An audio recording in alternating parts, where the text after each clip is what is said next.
प्रिय मित्रों, आज हम आपके लिए लेकर आए हैं महान साहित्यकार मुंशी प्रेमचंद जी की प्रसिद्ध कहानी पूस की रात।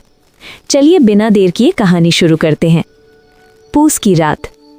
पूस का महीना था। कड़ाके की ठंड पड़ रही थी। रातें बहुत लंबी और ठंडी हो गई थी। गांव के लोग जल्दी जल्दी अपने घरों में घुस जाते थे। उसी गांव में हल्कू नाम का एक गरीब किसान रहता था। उसकी पत्नी का नाम मुन्नी था। दोनों की हालत बहुत खराब थी। वे दिन रात मेहनत करते थे, लेकिन गरीबी उनका पीछा नहीं छोड़ती थी। एक दिन साहूकार ने हल्कू से अपना कर्ज मांग लिया। हल्कू ने सोचा था कि इस बार वो ठंड से बचने के लिए कंबल खरीद लेगा, क्योंकि उसे रात में खेत की रखवाली करनी पड़ती थी। लेकिन साहूकार के डर से उसे वही पैसे उसे दे देने पड़े। मुन्नी को ये बात बिल्कुल अच्छी नहीं लगी।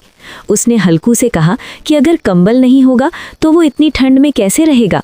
लेकिन हल्कू मजबूर था। उसने पैसे साहूकार को दे दिए।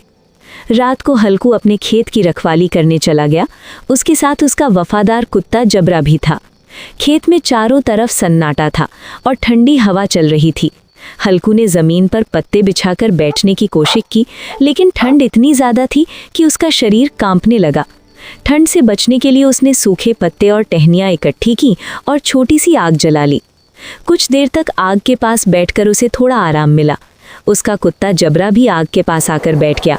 लेकिन रात धीरे धीरे और ठंडी होती जा रही थी। थोड़ी देर बाद आग बुझने लगी और ठंड फिर से बढ़ गई। तभी अचानक जबरा जोर जोर से भौंकने लगा। हल्कू ने देखा कि नीलगायों का एक झुंड खेत में घुस आया है और उसकी फसल खा रहा है। हल्कू उन्हें भगाने के लिए उठना चाहता था, लेकिन ठंड इतनी ज़्यादा थी कि उसका शरीर जैसे जम गया था। वो उठने की हिम्मत नहीं कर पाया। वो आग के पास बैठा रहा और नीलगायें उसकी फसल खाती रहीं।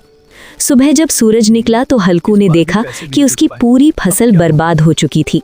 लेकिन आश्चर्य की बात ये थी कि हल्कू के चेहरे पर दुख नहीं था। वो मन ही मन सोच रहा था कि अब उसे इस कड़ाके की ठंड में खेत की रखवाली नहीं करनी पड़ेगी। कहानी का संदेश।